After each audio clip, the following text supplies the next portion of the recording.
Hello everyone. CUET PG entrance examination 2024 के लिए जो है हमने जीके जीएस की जो सीरीज स्टार्ट की है उसमें आज हमारा पार्ट 5 रहेगा। ठीक है, प्रीवियस लेक्चर को आप देख सकते हैं, हमने जो है एक उसका प्लेलिस्ट ऑलरेडी बना रखा है।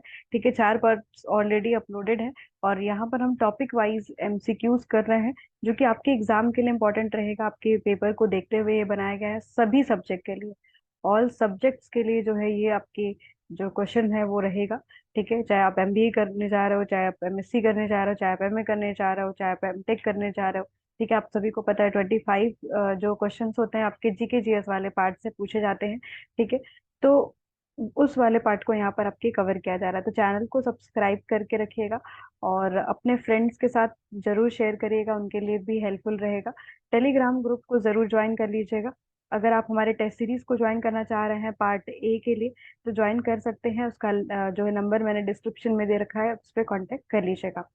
तो यहाँ पर अब हम चलेंगे अपने कंसेप्ट की तरफ। अपने जो है बेसिकली यहाँ पर हम कंसेप्ट के साथ साथ जो है क्वेश्चंस को करेंगे जिससे कि आपके एग्जाम में मदद मिल सके।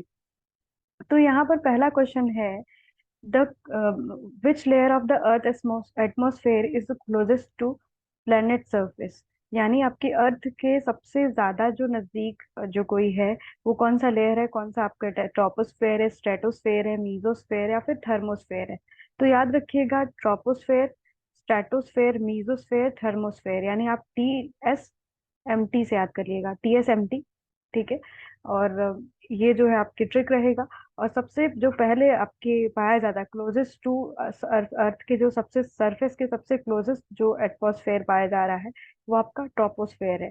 ठीक है, तो यहाँ पर आपका आंसर कौन सा हो जाएगा करेक्ट, याद रखिएगा कि ए वाला हो जाएगा। और स्ट्रेटोस्फेयर में आपके क्या पाया जाता है, ओजोन पाया जाता है। ओजोन हमें किससे बताता है, बचाता है आपकी अल्ट्रावायलेट जो बी रेज होती है ना, उससे हमें प्रोटेक्ट करता है। सबसे खतरनाक जो अल्ट्रावायलेट रेज में है वो आपके अल्ट्रावायलेट बी है, यानी याद रखिएगा अल्ट्रावायलेट जो वी रेज आती हैं जो कि स्किन के लिए हानिकारक होती है, उससे हमें जो है यहाँ पर प्रोटेक्ट करता है। ठीक है, तो याद रखिएगा कि सबसे क्लोजेस्ट जो आपके एटमॉस्फेयर का लेयर है दैट इज ट्रोपोस्फेयर। ठीक है, अब इससे रिलेटेड जो है कुछ फैक्ट्स को जानेंगे। तो पहली चीज याद रखिएगा कि हमारे एयर में सबसे ज्यादा जो आपके पाए जाने वाला कोई गैस है तो वो कौन सा है, नाइट्रोजन है। फिर आपके ऑक्सीजन है। नाइट्रोजन देखिए 78.1% पाया जाता है, ऑक्सीजन आपके 20.9%, फिर आर्गन पाया जाता है, फिर आपके कार्बन डाइऑक्साइड। याद रखिएगा कि कार्बन डाइऑक्साइड ऑर्गन से जो है कम है, ये एक इनर्ट गैस है। ठीक है, इनर्ट गैस वो गैसेस होती हैं जो रिएक्ट नहीं करती हैं। ठीक है, जैसे हीलियम हो गया, आर्गन हो गया, है ना, ये सब आपके क्या है, बेसिकली इनर्ट गैसेस है। ठीक है, तो पूछा जाता है पेपर में कभी कभी कि सबसे ज्यादा कौन सी गैस पाई जाती है, नाइट्रोजन, फिर आपके ऑक्सीजन, फिर ऑर्गन, फिर आपके आर्गन जो है, फिर आपके CO2 कार्बन डाइऑक्साइड। और कार्बन डाइऑक्साइड गैस क्या करती है, आपकी ग्रीन हाउस गैस इफेक्ट, मतलब सबसे ज्यादा जो है अगर कोई पोल्यूशन आपके अगर अर्थ को वार्म कर रहा है तो वो आपका क्या है, कार्बन डाइऑक्साइड कर रहा है। कल भी हमने इस पे आपके क्वेश्चन किया था। ठीक है, तो ये पॉइंट याद रखिएगा। अगर हम यहाँ पर बात करें आपके, देखिए, अब सबसे जो आपके क्लोजेस्ट है अर्थ के वो कौन सा है, आपका ट्रोपोस्फेयर। ठीक है, फिर ट्रोपोस्फेयर होता है, फिर स्ट्रेटोस्फेयर, फिर मीजोस्फेयर, फिर थर्मोस्फेयर, फिर आपका एक्सोस्फेयर। तो आप किस तरीके से फॉर्मूला याद करेंगे, याद करने का क्या तरीका रहेगा। ठीक है, troposphere, stratosphere, mesosphere, thermosphere, exosphere. ठीक है, याद रखिएगा TSMTE। ठीक है, अब एक्सोस्फेयर को भी इंक्लूड कर लीजिए, तो TSMTE। ठीक है, तो टी मतलब आपका ट्रोपोस जो कि सबसे नजदीक होता है। ठीक है, स्ट्रेटोस्फेयर में क्या पाया जाता है, O3 पाया जाता है, मीजोस्फेयर, फिर आपके थर्मोस्फेयर, फिर आपका एक्सोस्फेयर आपके होता है। ठीक है, ये देख सकते हैं आप डायग्राम, यहाँ पर आपके बेसिकली ट्रोपोस्फेयर पहला है, फिर स्ट्रेटोस, फिर मेजोस, फिर आपके थर्मोस्फेयर आपके है। ठीक है, जैसे जैसे आप जो है आपकी हाइट बढ़ती है वैसे वैसे आपका टेम्परेचर भी बढ़ता है। तो ट्रोपोस्फेयर क्या होता है, लोएस्ट एंड थिनेस्ट लेयर है, लगभग 16 किलोमीटर के आसपास ये पाया जाता है एट इक्वेटर, एंड 8 किलोमीटर पोल के पास है आपका। और जो एटमोस्फेयर का 90% मास है वो आपके इसी ट्रोपोस्फेयर में पाया जाता है। ठीक है, और जैसे जैसे आप ऊपर जाएंगे वैसे वैसे टेम्परेचर डिक्रीज होता है। ठीक है, जो है 6 किलोमीटर जो है पर आपके किलोमीटर के हिसाब से, अगर आप मान लीजिए 1 किलोमीटर मतलब मान लीजिए कि ये 16 किलोमीटर का टोटल है आपके ट्रोपोस्फेयर। आप हर किलोमीटर पे जा रहा है, आप 1 किलोमीटर पे गए, 2 किलोमीटर पे, तो 6 डिग्री टेम्परेचर आपका रिड्यूस होता है। और आपके टॉप टॉप जो है टॉप ऑफ एटमॉस्फेयर लगभग एवरेज जो टेम्परेचर पाया जाता है आपके यहाँ पर -50 डिग्री है। और यहाँ पर जितनी सारी रेन है ना, सारी जितनी भी वेदर एक्टिविटीज है वो यहाँ पर आपके पाया जाता है। ठीक है, ये चीज याद रखिएगा। और बाउंड्री बिटवीन जो बाउंड्री होती है आपके ट्रोपोस्फेयर और स्ट्रेटोस्फेयर के बीच में, वो हमारा क्या कहलाता है? ट्रोपोस्फॉज कहलाता है। जैसे मान लीजिए कि आपका ये स्ट्रेटोस्फेयर है और ये आपका ट्रोपोस्फेयर है, तो ये बीच का जो बाउंड्री है ये हमारा क्या कहलाता है? आपके ट्रोपोपॉज कहलाता है। ठीक है, आपको आई थिंक कंसेप्ट समझ में आएगा। तो इक्वेटर पे कितना है आपके? 16 किलोमीटर है। और पोल्स पे आपका लगभग 18 किलोमीटर ये फैला हुआ है। लगभग 90% जो आपका एटमॉस्फेयर मास है वो ट्रोपोस्फेयर में प्रेजेंट होता है। और हर किलोमीटर पे 6 डिग्री जो आपके टेम्परेचर है वो रिड्यूस होता है, और -50 डिग्री जो है आपके एवरेज टेम्परेचर आपके ट्रोपोस्फेयर का। और सारी जो वेदर की एक्टिविटीज होती है इसी ट्रोपोस्फेयर में आपको पाई जाती है। और जो आपकी बाउंड्री होती है ट्रोपोस्फेयर और स्ट्रेटोस्फेयर के बीच का, दैट इज आपका ट्रोपोपॉज कहा जाता है। ठीक है, ये चीज याद रखिएगा। तो क्वेश्चन की तरफ चलते हैं हम। इन विच एटमोस्फेरिक लेयर डस वेदर फेनोमेना, जैसे अभी जैसे मैंने देखिए कहा ना कि वेदर फेनोमेना जैसे क्लाउड्स, रेन, स्टॉर्म, ये सारी चीजें कहाँ पर होती है? आपके ट्रोपोस्फेयर में होती है। तो ऑप्शन नंबर यहाँ पर ए करेक्ट हो जाएगा। नेक्स्ट है आपका, the ozone layer is a primarily found in which atmospheric layer. आपकी ओजोन का फॉर्मूला याद रखिएगा, पेपर में पूछा जाता है O3। ये भी एक तरीके का ग्रीन हाउस गैस है। ठीक है, ग्रीन हाउस गैस में हमने कल देखा था आपके मीथेन है। ठीक है, अगर आपकी बात करें सल्फर हेक्साफ्लोराइड, ये भी है आपके। HF सीज है जो है ये भी आपके है। ठीक है, CO2 तो है ही, कार्बन डाइऑक्साइड सबसे ज्यादा जो है अगर अर्थ को गर्म कर रहा है तो ये वही है। ठीक है, तो ये आपके कहाँ पर पाया जाता है? स्ट्रेटोस्फेयर में पाया जाता है। मैंने ऑलरेडी इसके ऊपर बता दिया कि स्ट्रेटोस्फेयर में आपका क्या है? ओजोन पाया जाता है। अगर हम स्ट्रेटोस्फेयर की बात करें, ठीक है, आपको दिख रहा होगा स्ट्रेटोस्फेयर जो है आपका एक्सटेंड हो रहा है 10 किलोमीटर टू 50 किलोमीटर, लगभग 50 किलोमीटर तक जाता है। इसकी डेंसिटी लेस होती है क्योंकि यहाँ पर लेस वाटर वेपर पाया जा रहा है।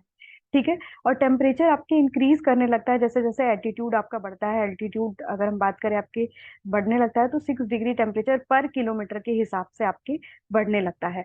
और यहाँ पर कोई भी वेदर एक्टिविटी नहीं होती है। यहाँ पर आपके क्या पाया जाता है? ओजोन लेयर पाया जाता है। अब जहां पर आपके बात करें स्ट्रेटोस्फेयर खत्म होता है और जहां पर आपके मीजोस्फेयर शुरू हो जाता है। ठीक है, आपको पता है ना फॉर्मूला? TS। ठीक है, ट्रोपोस्फेयर, स्ट्रेटोस्फेयर, मीजोस्फेयर, ठीक है, थर्मोस्फेयर और एक्सोस्फेयर। अब मीजोस्फेयर जहां से शुरू होगा उसको हम क्या कहेंगे? स्ट्रेटोपॉज कहेंगे। देखिए ये स्ट्रेटोपॉज आपका कहलाता है। ठीक है, तो ये चीज याद रखिएगा। स्ट्रेटोस्फेयर में आपके क्या होता है? ओजोन कंटेन्ड रहता है। ये बहुत पूछा जाता है। कोई वेदर फेनोमेना यहाँ पर अगर नहीं होता है। ठीक है, नेक्स्ट क्वेश्चन की तरफ हम यहाँ पर बढ़ेंगे। Which atmospheric layer is a international space station जो है आपके लोकेट करता है? क्या ये आपके ट्रोपोस्फेयर में है, स्ट्रेटोस्फेयर में है, मीजोस्फेयर में है, थर्मोस्फेयर में? तो अगर हम बात करें यहाँ पर आपके कहाँ पर ये लोकेट करता है, तो देखिएगा कि आपके थर्मोस्फेयर में आपका इंटरनेशनल स्पेस स्टेशन जो है लोकेटेड है। ठीक है, थर्मोस्फेयर में आपका जो स्टेटस आपकी अगर हम बात करें इंटरनेशनल स्पेस स्टेशन यहाँ पर लोकेटेड है। ये चीज याद रखिएगा। और अगर हम बात करें आपके थर्मोस्फेयर की, तो थर्मोस्फेयर लगभग 6 किलोमीटर हाई है। सब आपके एक्सटेंडेड है, काफी ज्यादा यहाँ पर टेम्परेचर आपके इंक्रीज हो जाती है। ये काफी ज्यादा एब्जॉर्व करता है सोलर रेडिएशंस को। जो सन से धूप आती है ना, आपके रेडिएशंस आते हैं, वो आपके काफी ज्यादा जो एब्जॉर्व करता है वो आपके थर्मोस्फेयर एब्जॉर्व करता है। और काफी ज्यादा देखिए टेम्परेचर लगभग 1500 डिग्री सेल्सियस के आसपास यहाँ पर टेम्परेचर पाया जा रहा है। और ये क्या करता है? आपके रिफ्लेक्ट करता है रेडियो वेव्स को। ठीक है, जो आपकी तरंगे आती हैं रेडियो की, वो यहाँ से ही रिफ्लेक्ट आपकी होती हैं। तो कितने किलोमीटर तक एक्सटेंड होता है? क्वेश्चन पेपर में पूछ दिया तो याद रखिएगा 600 किलोमीटर तक। काफी ज्यादा यहाँ पर टेम्परेचर इंक्रीज हो चुका होता है, लगभग 1500 डिग्री सेल्सियस के आसपास यहाँ का टेम्परेचर होता है। और रेडियो वेव को क्या करता है? ये रिफ्लेक्ट करता है और आपके रीडली एब्जॉर्ब करता है सोलर रेडिएशंस को। बहुत ज्यादा तेजी से जो है आपके सोलर रेडिएशंस को एब्जॉर्ब करता है। ठीक है, तो यहाँ पर ये आपका थर्मोस्फेयर है। और इंटरनेशनल स्पेस स्टेशन आपके कहाँ है? इसी थर्मोस्फेयर में आपके पाया जाता है। ठीक है, तो क्या क्या कंसेप्ट देखा, 600 किलोमीटर तक ये एक्सटेंडेड है। इसका टेम्परेचर क्या है आपके 1500 किलोमीटर के आसपास, 1500 डिग्री सेल्सियस के आसपास है। ये आपके रिफ्लेक्ट करता है किसको, रिफ्लेक्ट करता है आपके रेडियो वेव्स को। ठीक है, रेडियो वेव्स को रिफ्लेक्ट करता है। ठीक है, ये चीज याद रखिएगा। तो नेक्स्ट क्वेश्चन देखेंगे हम आपके, which layer of atmosphere known for its extreme high temperature due to absorption of solar radiation. मैंने बोला कि अभी आपके देखा आपने कि सोलर रेडिएशन को काफी तेजी से एब्जॉर्ब करने वाला कौन है, आपके थर्मोस्फेयर ही है। तो यहाँ पर थर्मोस्फेयर करेक्ट हो जाएगा, क्यों, क्योंकि सबसे ज्यादा जो सोलर रेडिएशन को एब्जॉर्ब करता है, जो सन से आपकी रेडिएशन आती है उसको एब्जॉर्ब करने वाला है, वो आपका कौन है, याद रखिएगा कि यहाँ पर थर्मोस्फेयर ही है, जिसका आपके 600 किलोमीटर तक एक्सटेंशन है। और टेम्परेचर क्या है, 1500 डिग्री सेल्सियस है। और ये क्या करता है, रिफ्लेक्ट करता है किसको, आपके रेडियो वेव्स को। और सबसे ज्यादा जो सन का रेडिएशन है उसको अगर कोई एब्जॉर्ब करने वाला है तो आपके याद रखिएगा कि थर्मोस्फेयर ही है। नेक्स्ट आपका है, what is the transitional boundary between troposphere and stratosphere. तो जो आपके ट्रांजिशनल बाउंड्री है स्ट्रेटोस्फेयर और ट्रोपोस्फेयर के बीच में, इसको हम लोग क्या कहते हैं, ट्रोपोस्पॉज। यानी आप जब देखोगे कि ट्रोपोस्फेयर खत्म हुआ और जहां से आपके स्ट्रेटोस्फेयर शुरू होगा, स्ट्रेटोस्फेयर जहां से शुरू होगा, जहां से आपके ट्रोपोस्फेयर खत्म हुआ, इसके बीच का जो आपके बाउंड्री होगा दैट इज आपके क्या कहलाएगा, ट्रोपोस्फॉज। अगर हम बात करें जैसे स्ट्रेटोस्फेयर खत्म हुआ और आपके मीजोस्फेयर जहां पर शुरू हुआ उसको हम कहते हैं स्ट्रेटोस्पॉज, है ना। अभी जस्ट मैंने बताया ना आपको कि देखिए आपके क्या कहलाता है ये, स्ट्रेटोस्पॉज कहाँ कहते हैं, जब जहाँ पर स्ट्रेटोस्फेयर खत्म हो रहा है, मीजोस्फेयर आपके स्टार्ट हो रहा है। और ट्रोपोस्पॉज वहां पर होता है जहां पर आपके अगर हम बात करें ट्रोपोस्फेयर खत्म हो रहा है, स्ट्रेटोस्फेयर शुरू हो रहा है। ठीक है, तो यहाँ पर आपके क्या हो जाएगा, ऑप्शन नंबर ए करेक्ट हो जाएगा। Which atmospheric layer is characterise by decrease in temperature with increase in latitude. कौन सा एक ऐसा जो है एटमॉस्फेरिक लेयर है जहां पर टेम्परेचर आपके डिक्रीज हो रहा है एटीट्यूड इंक्रीज करने की वजह से। ठीक है, क्या ये आपके अगर हम बात करें जो है आपके ट्रोपोस्फेयर है, स्ट्रेटोस्फेयर है, मीजोस्फेयर है, क्या यहाँ पर आपके आंसर होगा, थर्मोस्फेयर है। ठीक है, तो इसको देखेंगे इसका आंसर तो क्या होगा, तो ऑप्शन नंबर यहाँ पर आपका करेक्ट हो जाएगा, आपके ट्रोपोस्फेयर। जहां पर कि अगर हम बात करें जैसे जैसे आपका टेम्परेचर एटीट्यूड जो है आपका इंक्रीज करता है एल्टीट्यूड, वैसे वैसे आपका जो टेम्परेचर है वो आपके डिक्रीज करने लगता है। वो सिर्फ आपके कहाँ पर होता है, याद रखिएगा ट्रोपोस्फेयर में ऐसा देखने के लिए मिलता है। ऑप्शन नंबर यहाँ पर आपका करेक्ट हो जाएगा, ए वाला। नेक्स्ट देखेंगे क्वेश्चन को, the exosphere is outer layer of atmosphere gradually transition into. इसको हम क्या कहते हैं, आउटर स्पेस भी कहते हैं। ठीक है, एक्सोस्फेयर जो कि आपकी स्पेस से बाहर निकल चुका होता है, ठीक है, तो आपके एक्सोस्फेयर को हम क्या कहते हैं, आउटर स्पेस भी कहते हैं। ठीक है, अगर हम बात करें थोड़ा मीजोस्फेयर के विषय में भी बात कर लेते हैं, तो मीजोस्फेयर आपके 60 किलोमीटर तक एक्सटेंड होता है। गैसेज आर लेस डेंस, यहाँ पर गैस की डेंसिटी आपकी कम हो जाती है। देखिए यहाँ पर भी आपके टेम्परेचर क्या करता है, डिक्रीज करता है जैसे जैसे आपके अगर हम बात करें एल्टीट्यूड जो है इंक्रीज करता है। Gases in this layer absorb very little ultraviolet rays. Ultraviolet rays को बहुत कम जो है आपके अडॉप्ट करती हैं बेसिकली, जो आपके मेसोस्फेयर में देखने के लिए हमें मिलता है। अगर हम बात करें एग्जोस्फेयर की, देखिए अभी एग्जोस्फेयर आता है, ये इसको हम क्या कहते हैं, आपके आउटर स्पेस भी कहते हैं। यानी ये आपके इंटरफेस है आपके बिटवीन अर्थ और स्पेस के बीच में, जहां पर से आपके इंटरफेस होता है अर्थ और आपके स्पेस के बीच में, दैट इज आपका आउटर स्पेस और या फिर एग्जोस्फेयर कहलाता है। ठीक है, और atoms and molecules can escape to space, यहीं से आपके एटम्स एंड मॉलिक्यूल्स क्या होते हैं, escape करने लगते हैं आपके स्पेस में। ठीक है, ये चीज याद रखिएगा। तो ये हमारा क्या है, एग्जोस्फेयर, आउटर स्पेस जिसको कहा जाता है। नेक्स्ट हमारा, विच layer of atmosphere contain ionic sphere responsible for radio wave propagation. अभी जस्ट हमने देखा कि कौन सा आपके जो है आयनिक वेव को यहाँ पर रेडियो वेव को जो प्रोपोगेट करता है वो आपका कौन सा लेयर होगा, तो इसको देखेंगे।